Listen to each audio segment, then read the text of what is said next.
Hey everybody, in an effort to keep us a little closer to the pace, I'm just putting out this video because um, as I keep discovering, if I wait to finish the next chapter or the previous chapter the next week, we just get too far behind and then it's just playing dominoes. So anyways, I got a few slides I'm going to cover, get this knocked out. It'll help you with your quiz.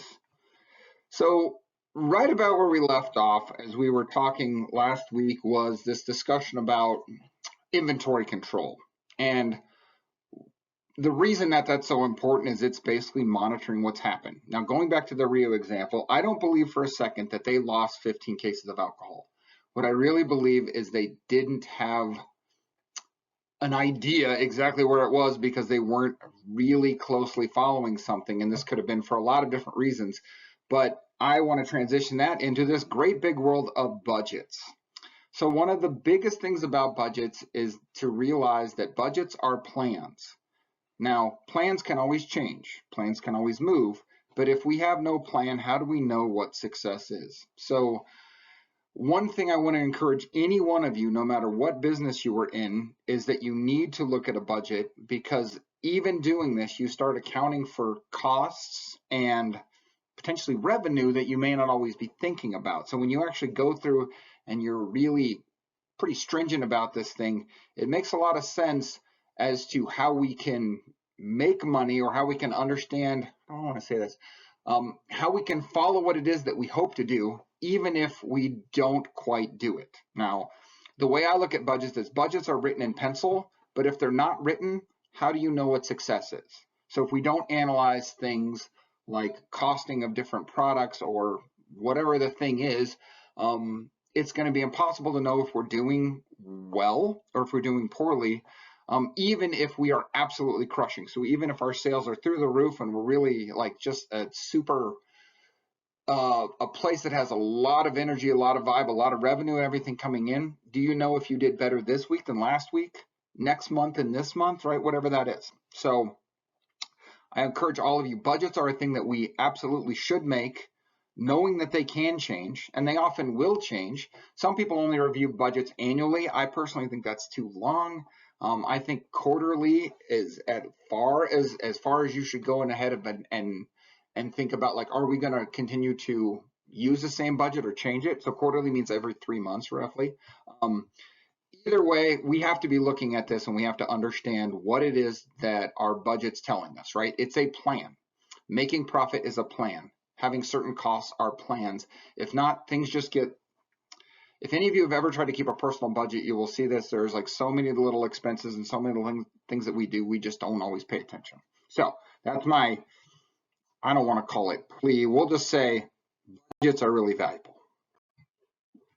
One of those budgets specifically is the cash budget. And I know you can't see from this. You should be able to see from the slides, though, that I have published. Cash budget is basically the income and outgo, if you will, every single month. All right. It's a simple tool that just says what's happening, right? What comes in, what goes out. So what goes in sales, what goes out in costs, right? And part of the reason that this is so important is that when we're trying to figure out every single month what's happening, this is just a really quick snapshot of, we have that 12-month budget or that big year budget, but the snapshot could be in a week. It can even be in a day. There are times we can look at a cash budget for a day or a week and say, what are we doing well? What are we doing poorly? Now, the cash budget doesn't account for everything else that your accountant will. And there are things that you are, if you're a business owner, you probably will have an accountant, because there's going to be things like depreciation on value of your machinery and value of your buildings, all sorts of stuff like that. That's a super complicated thing. Cash is just an in and an out, right? Yes, there are bigger picture things, but again, the nice thing about a cash budget, it just says, hey, today or this week or this month, have I been successful? Have I brought in more than I spent? Right? And it goes back to the budget. Unless we know what the map is, how do we actually know what success is? So again, another reason why budgets are so important. One of the most important things you should always calculate is your break-even point. And a break-even point can be calculated, again, for a week, for a month. I hesitate to say for a year, because that is such big picture number that it's easy to kind of get lost in the amount of time it takes for an entire year to pass. There are lots of people who actually will calculate their break-even point per day, right? The break-even point is just the amount at which how much I spent actually equals out how much I make, right? Now, any day that we start, if we think about the inventory that we've already purchased, and I talked about this in class before, we've already paid for that. We've already paid for that stuff. So if we have 8 bottles or cases or whatever the thing is back there, we have X number of kegs, we have all these different, different types of liquors and things like that. That's all money that we spent. But if we're actually thinking about what we're paying per day, we're going to pay labor based on the number of people there, right? We're going to pay certain costs every time we sell a beer. We're going to get revenue from the beer. Every time we sell a glass of wine or a bottle of wine or a shot, we're going to get money based on what we spent. Okay. And there's 2 ways to think about these. There's fixed costs and variable costs. So fixed costs are what we pay to be open regardless of how many people show up. So these are things like rent and insurance, and a lot of times things like utilities. Yes, it will vary if I have a few more people. But a lot of those things, we just need to understand what it is every day that it's going to take us to make the amount of money that if I do this 30 days and make that amount of money, I can pay the rent or I can pay the utilities or things like that. Now, those are fixed costs. Again, those happen whether we sell a single drink or not, whether the operation is open or not. Variable costs, on the other hand, are things that change as we do more or as we do less business. So labor is always a variable cost. Yep, we do have staff, but if we have a really busy Friday night, I need 2 or 3 extra staff. Those staff are all getting paid per hour, but the idea being I have those staff working because I'm selling more drinks. Or even products. Products themselves are variable costs. I don't account for, and this is what I was talking about in the last class, I don't account for the price of or the cost of something until I actually sell it to a guest. So if the cost of something was $1 to me and I sell it to the guest for $4, right?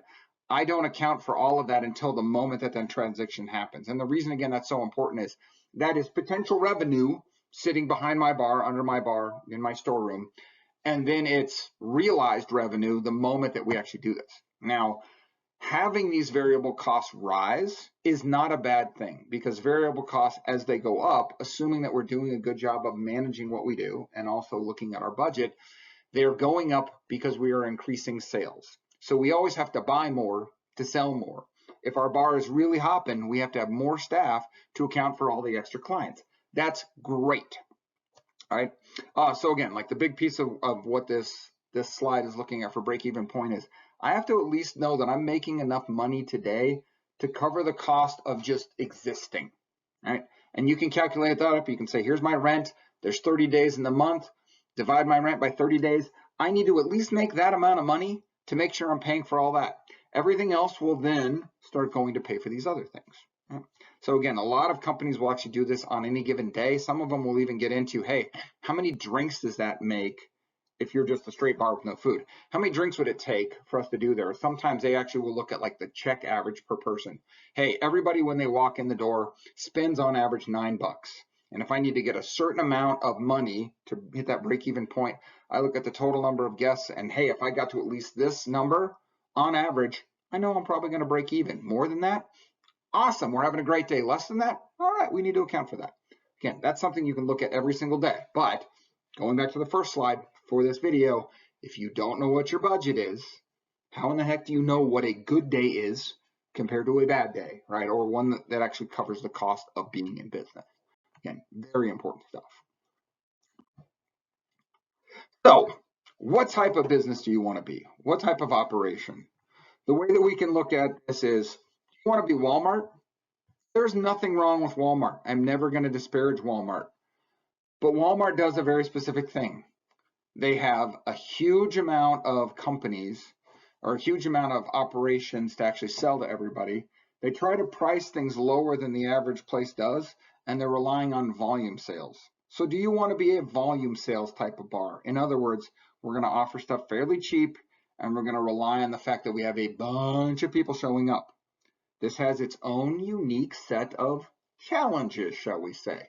Because if I need to sell more drinks to make more money, how creative do I get with marketing, or how creative do I get with, I don't know, even serving guests to the point after they're intoxicated, even though we know legally we shouldn't do it.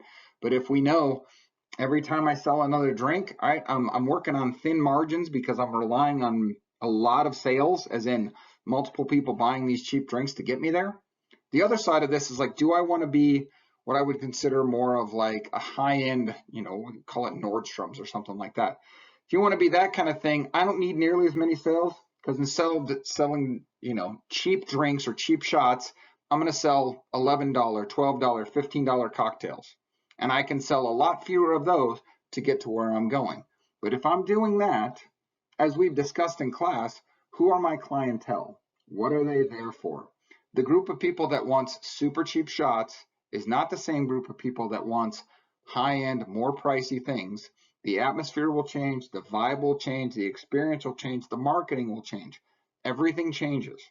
Now, the reason that we talk about this is you can't be both. You really cannot be the place that sells super cheap for volume and also have some really high-end stuff. You got to be one or the other. And so businesses kind of have to determine what they want to do.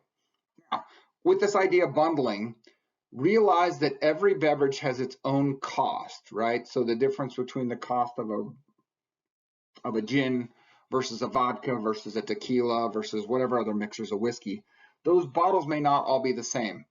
And if we were to actually calculate up the cost compared to the price, right, the cost we pay compared to the price that we sell it at, they may not come out the same. But to the average consumer, they don't really care. So for instance, if you're going to do a gin and tonic for one price, and then you do a rum and coke at another price, even if those things are not the same price, to the average customer, they kind of are. They're kind of the same value. The customer says, okay, you're selling me this or you're selling me that. Why is there a different price to them? I don't need to differ in price, even if the price of them is different. Right? So this is a very common thing to do. We put all of the drinks that are kind of within the same kind of category, if you want to say that's what we mean by bundling. We'll just put all of those at a set price. Right? Now, this is not talking about well drinks, and this is not specific, or I'm sorry, this is not talking about call drinks or specific bottles that you sell by the shot or wines that you sell by the glass. I can differentiate those two. But if I'm talking about the average mixed drink, again, I gave you just a couple examples. Those are things I can bundle together because the average customer just doesn't see the difference. Right? Now, when we say markup by price, this is all about what product are we selling. Here's the general rules. The general rules, quote unquote, right? Beer has a low markup because the average person doesn't expect to pay a lot for beer unless it's a really rare, really unique, I can't get this somewhere else. Beer has a lot of other things that a lot of products taste like. There's a lot of beers that taste somewhat similar. So, and by that I mean to the average consumer, the value of one brand over the other, right? Unless it's a super specialty thing, we might be looking at it kind of the same, right? So with beer, the markup is usually not as high. With spirits, people are willing to pay a little bit more. They just are. There's a piece of this where we say, hey, we're going out and we're getting shots, we're getting cocktails, and we're willing to pay more, maybe because we have this expectation that the bartender's doing something different than just pulling the handle to pour our beer. Right? So it could be, hey, that they're doing a few different things. Are they muddling something into a glass? Right? Are they putting fruit? Whatever is happening, generally people are willing to pay more. Even if it's just a shot of something, I'm pouring it out of a bottle, generally our markup can be a little bit higher. So we have that expectation of what can we do? Again, what type of operation are you? Because if we mark up spirits too high, all of a sudden people won't see the value.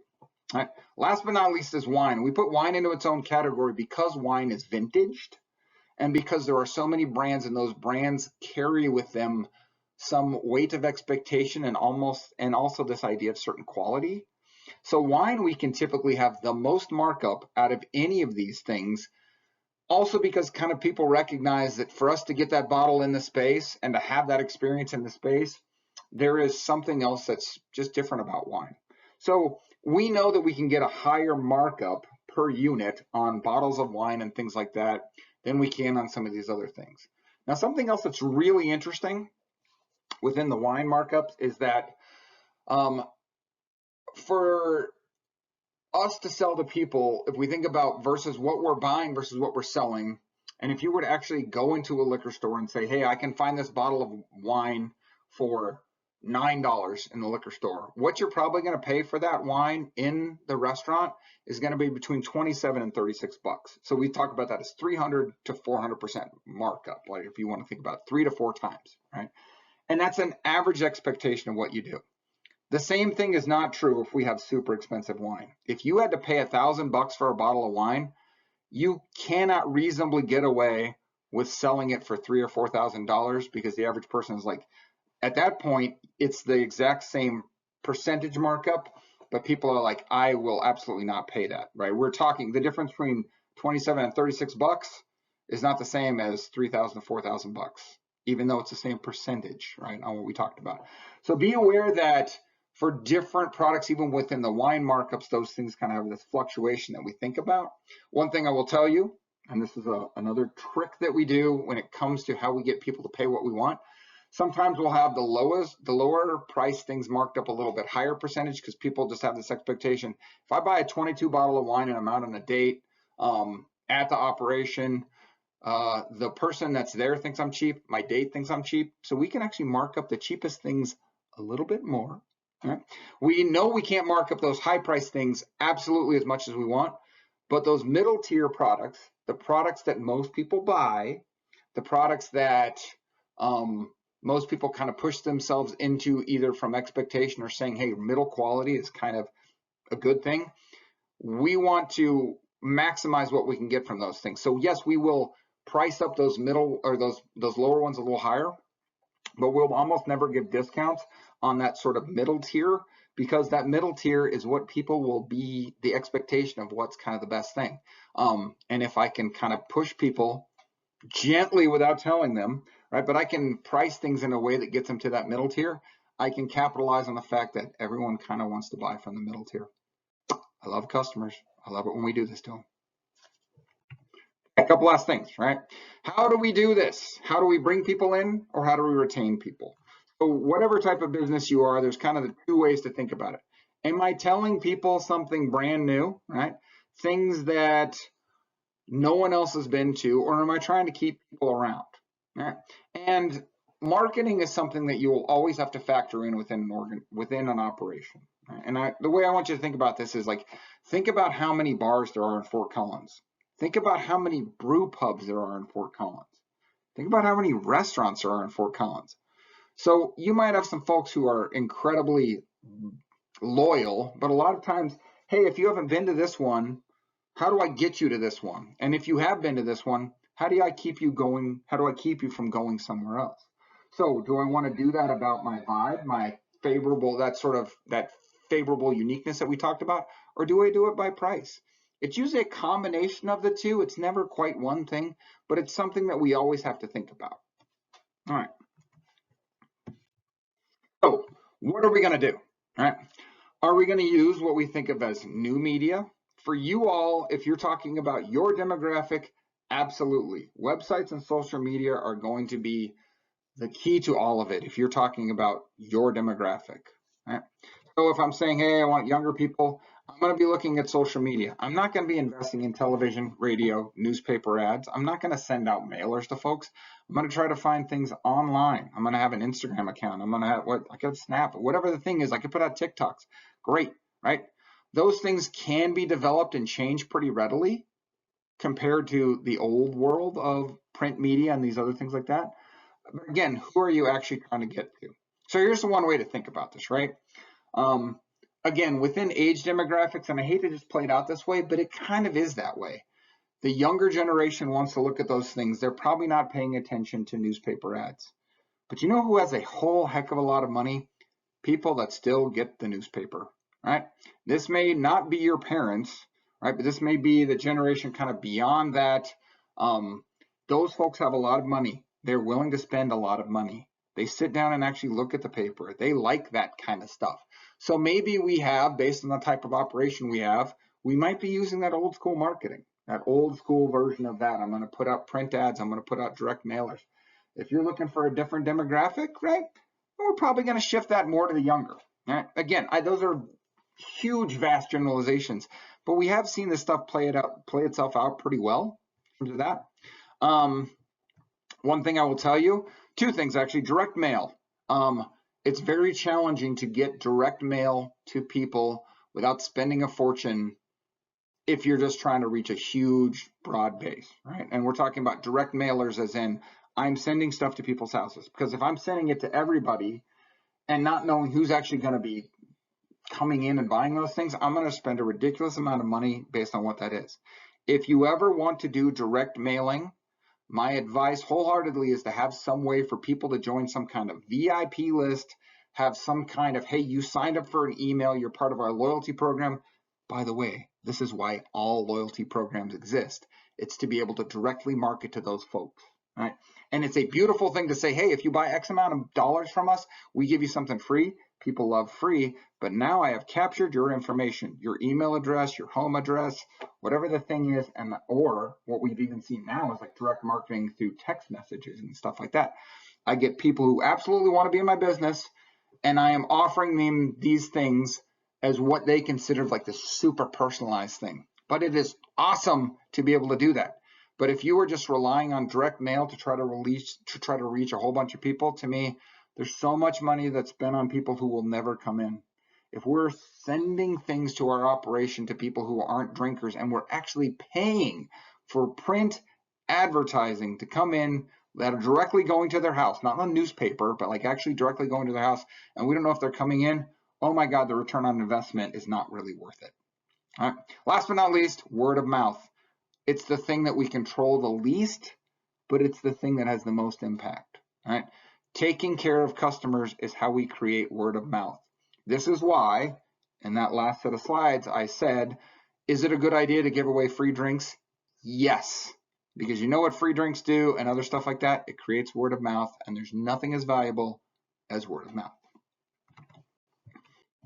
All right, some types of marketing, and I'm going to come back to the picture because it's intentional. Right? So these are different types of marketing that we have, right? Institutional. This is information. I'm trying to tell people who we are, what we are, where we are, any other facts that help people understand things, right? We are simply trying to make people aware, right? This is oftentimes new businesses or businesses that are changing, whatever the thing is, right? This is an awareness thing. It's all about information. Reminder is, hey, you know who I am, but I want you to remember we're still around, right? So a new company, a new business might use that informational, that institutional marketing. Budweiser doesn't need that. Everyone knows who Budweiser is, whether you're a beer drinker or not. But you notice they keep putting out ads because they want to have people remember, hey, we're still Budweiser. We're still there, right? New Belgium doesn't need institutional advertising. Everyone knows who New Belgium is in this town, right? But they will do stuff for reminders of, hey, we're New Belgium. We're still around. Competitive is all about what is my competitor doing and what do I do compared to them, right?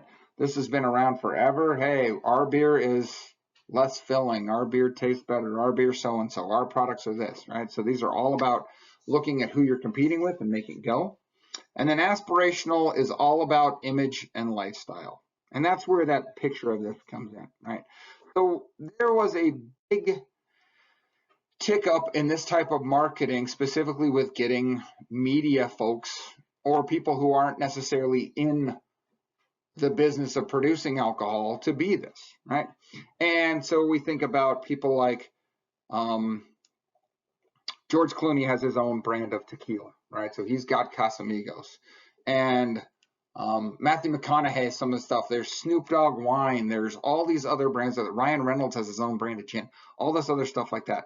And Ciroc, the actual brand Ciroc, was all started by Puff Daddy, right? Sean Combs. Now, the reason I also left this in is we've been using this slide for a few years. And this also goes to saying, hey, if you want to tie your marketing to a person, this can be awesome unless something happens. Because Jared from Subway is also a thing. And Sean Combs, not many people would tie anything to that person right now. But at one point, like he had his own brand, and Ciroc was this thing of like, hey, I'm able to sell a lifestyle, just like all those other things we're trying to do. It's selling a lifestyle.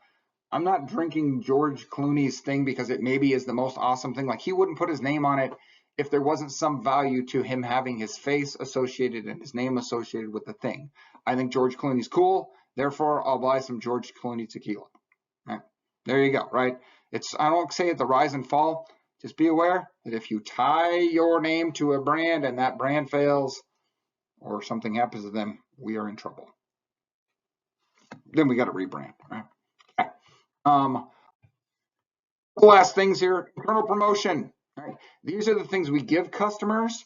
These are signage. These are things that we see our names on. And as I mentioned before, be aware that sometimes we'll sell this stuff, or sometimes we even add it into our budget that these branded things go away, that they just kind of find their way out of our operation gently by people looking at this and saying, hey, oh my God, that's such a cool shot glass. That's such a cool glass, whatever the thing is, I'm going to make sure that disappears with me. Sometimes you'll build that into your budget because be aware, they didn't go home and wash the logo off. They like the logo and they drink it around their friends, and we're basically having them advertise for us within their homes. So these are all ideas that we might see. And also one thing I don't have on here that people are just deathly in love with is stickers.